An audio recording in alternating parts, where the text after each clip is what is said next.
這陣啊，台北的鳥鼠事件呢，嘛引起各界的重視。在高雄三民區，有民眾反映，這素食餐廳有看到鳥鼠，而且也有住戶是因為在頂仔腳囤真儕糞掃，這鳥鼠也來到這四過卵。即馬環保局甲衛生局攏有去稽查，嘛加強這鳥鼠防治的力頭，針對高風險地區去摒掃甲消毒。聯邦老鳥是放佇內底啦，這外口是老鳥。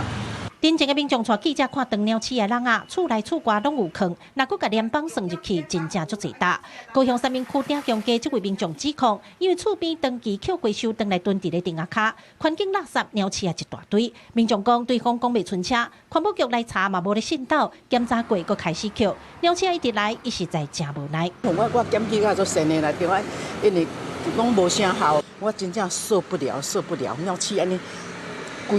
規間內底攏甲放鳥鼠屎規條堆。同款互鳥鼠驚到的，閣有一位來高雄耍的民眾，食飯線行出來路裡，所看到隔壁素食小食店的灶台骹有鳥鼠啊。這期環境衛生做無好，早起衛生局才着通報前往稽查，因為附近做食的店頭多，有店家認為難免會有鳥鼠啊，也建議有關單位加強防治的力頭。要發起說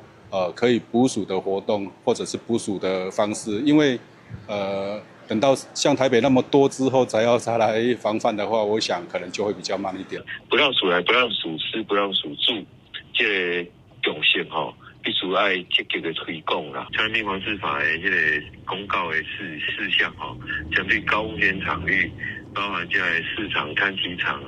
加特殊的一寡大型的營業